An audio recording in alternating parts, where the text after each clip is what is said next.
Tonight on America's Dumbest Criminals. Is this what the cleaning lady means when she says she just came in to pick up? How can running a stop sign draw your social life to a halt? And would you want to share a ride downtown with this gal? You've come a long way, baby. You've stooped to the ranks of America's Dumbest Criminals. Delta 1566, give me a call on your primary.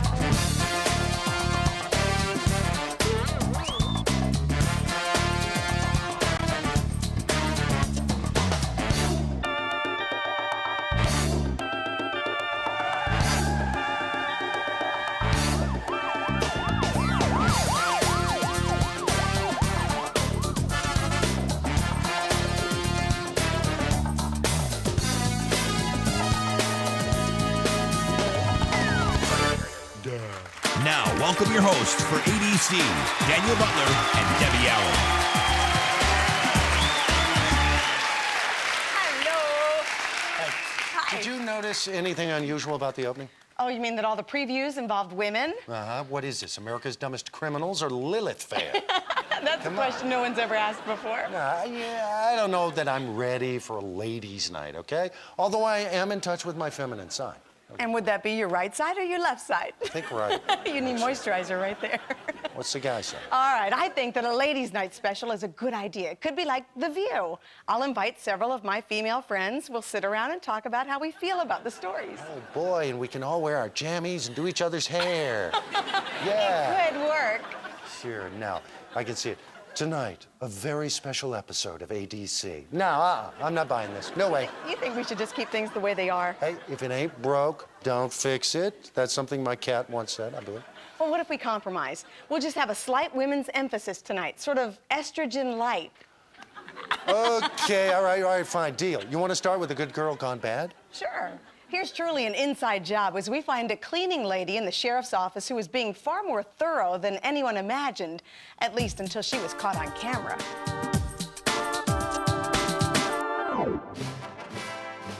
Well, we'd received information through our fiscal department that a number of the secretaries were experiencing thefts out of their purses.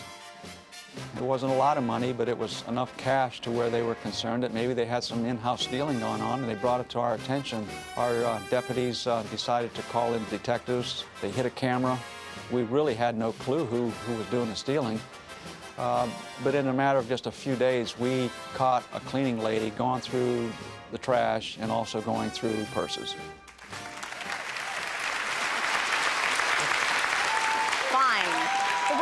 Penalty to be paid, or the state of feeling very well. Yeah, trust me, it wasn't the latter, with a guy who was ordered to pay a fine and then took actions that left him feeling terrible. He's a fine example of the mischief we collect as something to remember me by. Had a subject go into the bank, rob the bank. A couple of Cali County deputies came upon him on a bridge. He hops out, throws a bag of money off in the bushes. And in that gym bag was cash and some photographs. And we knew the picture was a picture of this guy's son.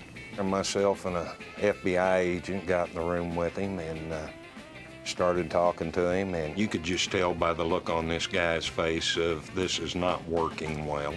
He had some legal problems. The judge had told him that he needed this $800 into the court by the close of workday that day, or he was going to jail. And in fact, it was by the close of the workday this particular day of the bank robbery. By golly, he was going to do it one way or the other.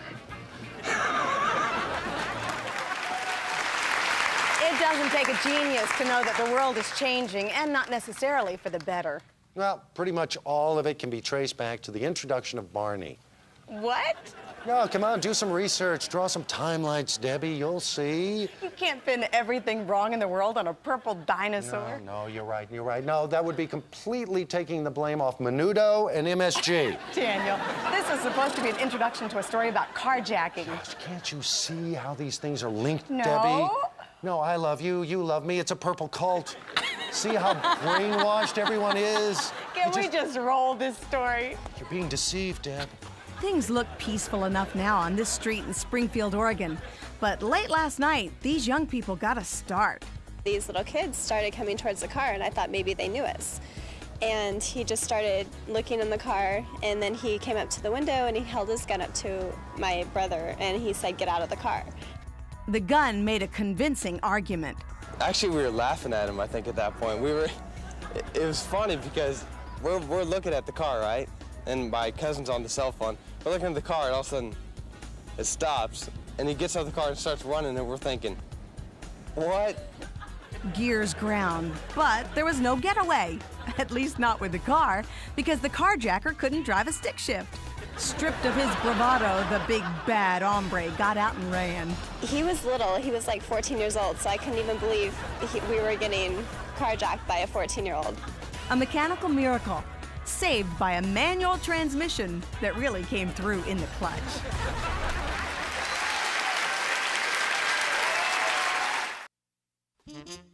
In Borger, Texas, it's illegal to throw confetti, rubber balls, feather dusters, whips, riding crops, or firecrackers of any kind. Kind of makes you wonder what parades used to be like in Borger, doesn't it? Well, getting a ticket is no cause for celebration, but our next lawbreaker had extra reason to be nervous when the siren sounded. It's our latest addition to America's dumbest excuses. I was working patrol on a Saturday afternoon, and this Jeep just rolled right through the stop sign. So I conducted a traffic stop on the vehicle and made contact with the young lady who was the driver. It's always very common for us to ask, do you know why I pulled you over? Most of the time, they know why they made a mistake, and they'll tell you. Well, I was waiting for the excuse period to come where she was to tell me something like, well, I'm late for work, and that's why I went through the stop sign, or I didn't see the stop sign. But instead, she says, because these plates don't belong on this vehicle? well, actually, no, it's for the stop sign violation. But we'll talk about the other thing later. So that was kind of a shock to me, not quite the answer I expected. So we went and did some further investigation on that. It turns out that the vehicle that she was driving was a stolen vehicle. Not exactly the way I expected that traffic stop to turn out. In all those old TV shows, the police officers reminded those they arrested to come along peaceably. When they don't offer a reminder, things turn ugly. In fact, they bear a striking resemblance to our blue light special.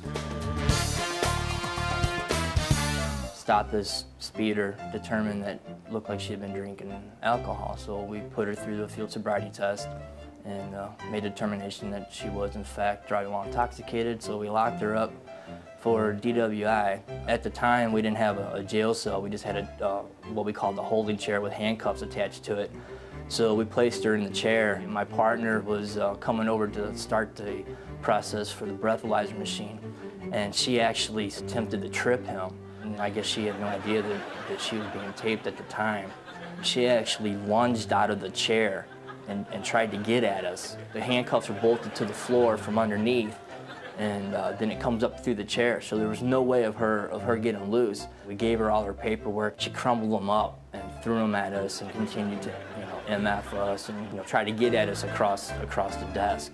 It was just like a caged animal. What's bigger than a bread box, smaller than a closet, and a pretty lousy place for a fugitive to hide? Here comes the answer. Got a call of a burglary in progress. So I roll up on the house, I'm searching the exterior of the house, and I hear the sliding door that I just passed open. So I run over to the other side, the male jumps the fence, starts running. I go after him and we chase him down. He runs into his house. So we're sitting at his house, trying to get him to come out. We can hear him making all sorts of noises in there. His mother finally arrives. We ask his mother if we can go in. So we go in the house and we're searching the house. The odd thing is that all his clothing, minus his underwears, were laying all around the house. So we're looking around of every possible place he could hide. At that point, I'm leaning on a freezer, a deep freezer, and I feel a little bump. And I look over to a detective that was over there, and we both looked at each other and we go, no. We open up this deep freezer, and there he is. But only his underwear is on, covered with a couple of steaks and other things, freezing. When I asked him what he was doing, His own comments was just chilling.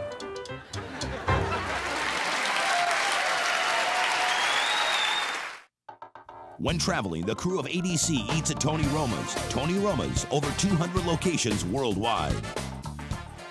And now, here is a man who does for journalism what the iceberg did for the Titanic. Here's Daniel with ABC Headlines.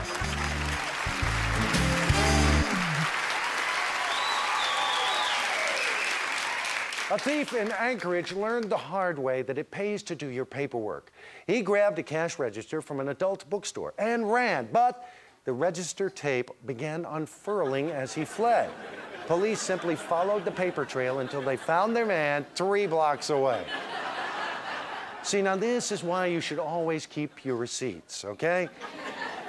He didn't have a green thumb, but he had sticky fingers. I'm talking about a newspaper delivery man in Tennessee who had more than his eye on some potted plants adorning the front of several businesses and homes. He snapped them up as he made his rounds, unaware that security cameras were snapping his picture. The evidence took him out of circulation until he posted a $4,000 bond. Okay. A couple of Florida bandits made the wrong thing go boom in an explosive attempt at robbing what they believed to be a bank's night depository. Instead, they deposited dynamite in the drop vault of the neighboring car wash. One kaboom later, the boys realized they felt the impact of their mistake. Right there, not only was the paper money blown to bits, they were seriously wounded by coins that came at them with the force of buckshot. Ow! Quarter! And that closes the file on ADC Headlines. News ripped from somewhere near the back of your local newspaper. Deb Meister? Chivalry isn't dead, but there's a guy in Atlantic Beach, North Carolina who wishes he hadn't minded his manners. He politely provides us with our special delivery. We have a gentleman that is from here. All the officers here know the guy. We've all had circumstances and incidents with him. About his entire time we've known him, he's had very long hair that's ran down to the lower part of his back.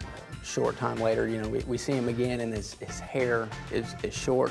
He walks up and says, "Hey, bud, what'd you do? You cut your hair? Where'd it all go?" And he says, "Yeah, I cut it." And he goes to pull his hat off, and a bag of dope falls out of his hat and lands it off the roof raised feet. The statement is, "You're not going to charge me with that, are you?" And that's the long and short of it. Okay. Legend has it that Jesse James ducked into a cave in Kentucky whenever the law came looking for him. That grand tradition is being carried on with none of his grandeur, as we'll see when we catch up with a batty renegade in Carlsbad Caverns, New Mexico. Spelunking, anyone? We had somebody that came in and thought he'd have a grand old time exploring the cave drunk. So he came on down into the cave with his buddies. And he decided he wanted to get ahead of his buddies and then get off trail and jump out and scare them. What he didn't know is we only have one way in and one way out of this place.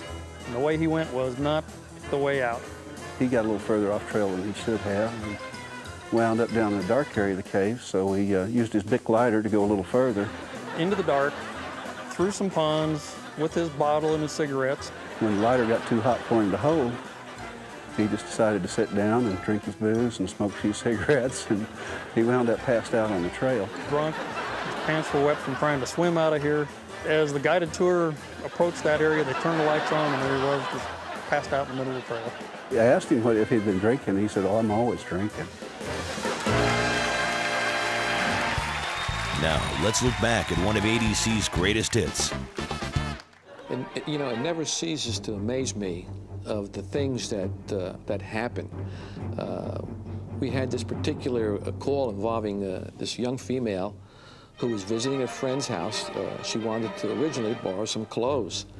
And I guess that while she had an opportunity to enter this friend's bedroom, she observed some jewelry and decided that she wanted to make that jewelry her own. However, her friend had enough smarts to realize immediately that the jewelry was missing and would not let this particular female out of her sight. This victim insisted that she not go anywhere and contacted the police. And she continued to deny any knowledge of the missing jewelry The jewelry consisted of 5 rings along with a diamond necklace. She was transported to our police headquarters here, and you know, the detectives started questioning her, and she continued to deny vehemently. She says, "I know nothing of this missing jewelry. You know, you got me wrong. I didn't take this jewelry." And I guess she realized that we weren't going to let her go that easy. We continued to question her for a few more moments, and finally she blurted out, "I swallowed the jewelry." So we took her down to Mountainside Hospital, and we told the intern down there that we had a subject in custody that allegedly had swallowed a large amount of jewelry. In fact, it was worth in excess of $2,500. And we decided to X-ray her. Upon running the X-ray and developing the X-ray, lo and behold, right there in her large intestine was this nice group of jewelry all bunched up in knots, and it was really visible, and it was quite hilarious. To be quite honest with you, we were able to recover one of the rings which she passed, but I can't tell you what happened to all the rest of the jewelry.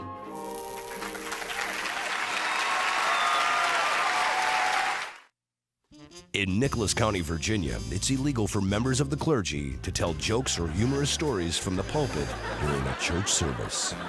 One of the problems that we have in Redondo Beach is, for the last 10 years, is a day laborer problem where people congregate on corners, they drink beer, they stand and loiter, and people get very upset about having people just standing around their neighborhood. So what we decided to do was a sting. We went out to a local rental place and rented some trucks, and we had people dress up as contractors, put tools in the back of the trucks, and went out to do our own hiring. To try to give people a chance, what we did is we went to the newspaper and had them publish an article several weeks before warning everyone that we were going to be doing an enforcement effort in this area. So we arrested this one contractor who picked up several day laborers. He told us that his wife had read the article in the newspaper and had told him, "Don't go out there again and hire any laborers, that you shouldn't do that anymore." He said, "Well, what's going to happen from here?" So he told him, "We're going to book you here, we're going to send you down to the jail." We asked him who he wanted to call, and his answer was, "Not my wife." His wife was very adamant that he was not to go back and hire any of these day laborers. Law enforcement officers along the Mexican border face the extra challenge of keeping both illegal aliens and illegal drugs from making their way north. And just when they think they've seen it all, along comes a new one for the record books. Watch as bad luck strikes a blow for justice in Yuma, Arizona. Here's We're Not Making This Up. Our officers assist the U.S. Customs on port details down in San Luis, where they inspect the vehicles that are coming back and forth across the border. 2 weeks ago, we had a car go through the port on the northbound lanes. And while they're standing there talking to this guy, he starts to get a flat tire and the air starts coming out. Got to looking at it to see if they could help him out, and they notice it's got a weird smell coming from it. It ends up, it's marijuana. This poor guy had come through the port of entry into the U.S. from Mexico. Gets a flat tire, air's coming out, and they end up finding marijuana in each one of the tires that he had. He's probably on the verge of getting let go until that tire went flat.